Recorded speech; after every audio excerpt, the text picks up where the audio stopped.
Hello भक्तों, राधे राधे। मैं कविता त्रिपाठी के सौ क्रिएशन फैमिली ब्लॉग में आप लोगों का स्वागत करती हूँ। आई होप आप सब अच्छे होंगे, मैं भी अच्छी हूँ।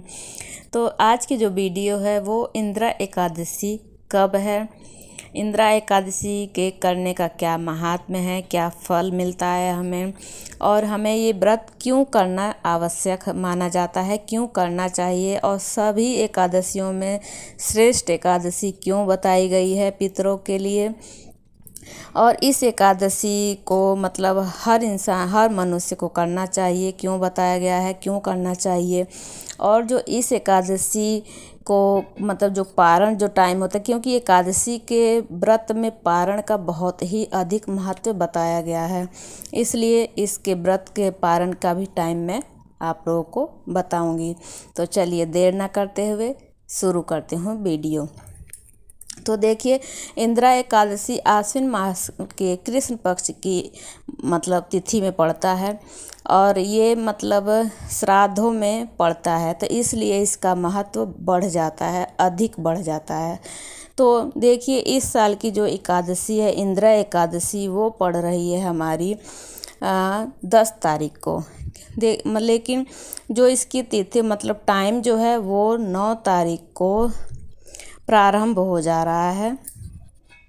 तो 9 तारीख को ये दोपहर 12:36 से लेकर 10 तारीख तक 3:08 तक रहेगी, मतलब इसका टाइम जो रहेगा एकादशी का।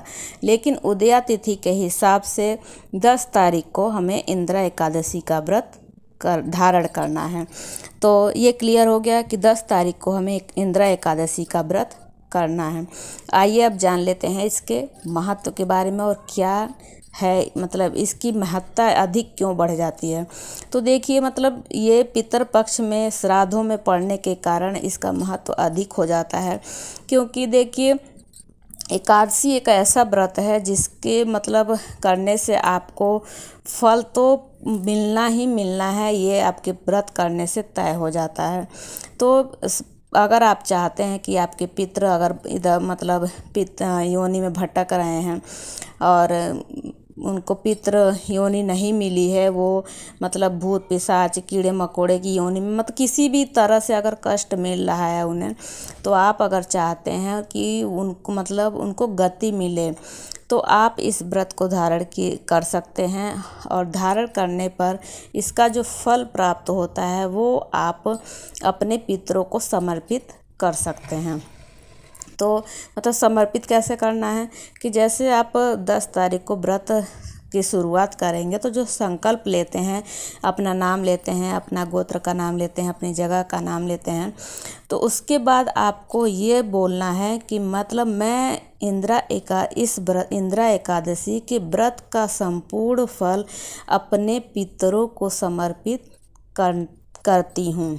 ऐसा मतलब आपको संकल्प जब आप लेंगे तब उसी के साथ आपको ये भी बोलना है। तो ये तो हो गई। और देखिए, मतलब ये एकादशी हमें पितृपक्ष में मिलती है, तो हमें अपने पितरों के लिए इतना तो करना ही चाहिए कि इस एकादशी का हमें व्रत, इसका जो फल होता है उसे हमें अपने पितरों को समर्पित कर देना चाहिए। क्योंकि अगर मान लीजिए मतलब कि हमें नहीं पता है कि वो कैसे रह रहे हैं, क्या उन्हें मिल रहा है खाने पीने को, चाहे भटक रहे हैं कि नहीं भटक रहे हैं, अगर भूले भटके भी भटक भी रहे हैं, तो आप अगर इस व्रत को उन्हें समर्पित कर देंगी, इसका फल उन्हें दे देंगी, तो प्रभु विष्णु भगवान की, नारायण की कृपा से वो तर जाएंगे।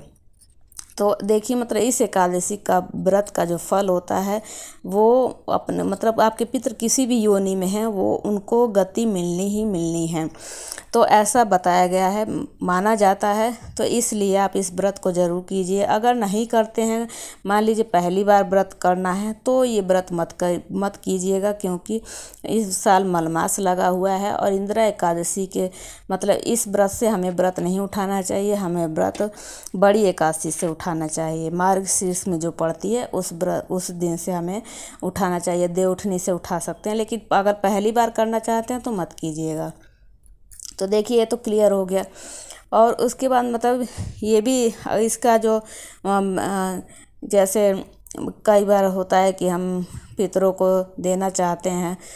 वैसे तो मतलब देखिए साल की टोटल 24 एकादशियाँ होती हैं, लेकिन जिस साल अधिक मास मलमास लगता है तो उस साल हमें 26 एकादशियाँ मिलती हैं।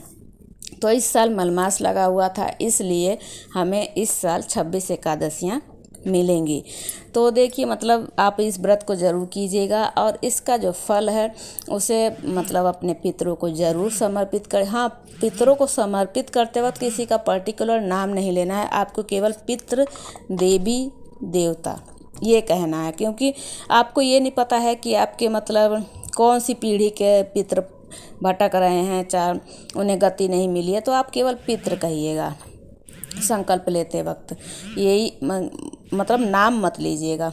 तो और देखिए, और इस दिन मतलब आपको सबको लोगों को पता ही है सुबह जल्दी उठना चाहिए, और इसका जो 81 का जो व्रत का नियम है वो एक दिन पहले से ही शुरू हो जाता है, यानी 9 तारीख से ही आपको इस व्रत का पालन शाम को एक टाइम मतलब शाम को सात्विक भोजन करना है एक दिन पहले 10वीं को, और अगले दिन सुबह जल्दी उठना है, अपना स्नान आदि करके भगवान विष्णु भगवान के अगर बाल गोपाल ठाकुर जी हैं तो उनकी पूजा करनी है। उनकी पूजा में अक्षत का प्रयोग बिल्कुल मत किया कीजिए।